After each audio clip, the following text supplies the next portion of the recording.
आणि चहाचे ग्लास इतरत्र टाकू नका. आपल्या शिस्तीचे प्रदर्शन करा आणि आपले जे फुलं आहेत, आपले जे अभियोग्यता धारक आहेत, यांनी कोणत्याही प्रकारचं खोटं बोलणं किंवा वाढवण्याचं काम केलेलं नाहीये. जे मराठी माध्यम मुलं काय करतायत की प्रशासनाला भूलथापा देत आहेत, प्रशासनाला चुकीची माहिती देत आहेत. आपण अशा प्रकारचं कोणी विद्यार्थी अभियोग्यता धारक चुकीचं काम करत नाहीये आणि भूलथापा देण्याचं काम करत नाहीये प्रशासनाला. परंतु आता मांडे साहेबांनी फेसबुकला उत्तर दिल्याच्या नंतर सुद्धा काही लोक त्यांच्यातले म्हणतायत मांडे साहेबांचं आयुक्त फेक अकाउंट आहे, फेक अकाउंट आहे.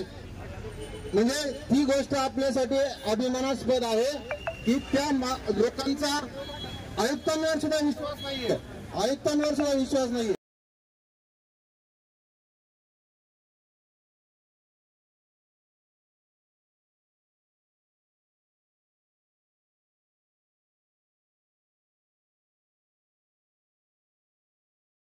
मिनिटं खाली बसून घ्या. एक महत्वाची सूचना आहे. आपण ज्यासाठी हे आंदोलन केलेलं आहे, काही आवाज येतोय ना? आपण ज्यासाठी आंदोलन केलेलं आहे त्याचं शिष्टमंडळ आपल्या आतमध्ये गेलेलं आहे. त्यामध्ये आपल्या ज्या प्रमुख मागण्या, म्हणजे आपला तर शासनाला विरोध नाहीये, त्यामुळे आपली मागणी हीच आहे की शासन निर्णयाची अंमलबजावणी झाली पाहिजे. त्या संदर्भातलं निवेदन ड्राफ्ट आपल्यावर गेलेलं आहे, शिष्टमंडळ देखील गेलेलं आहे.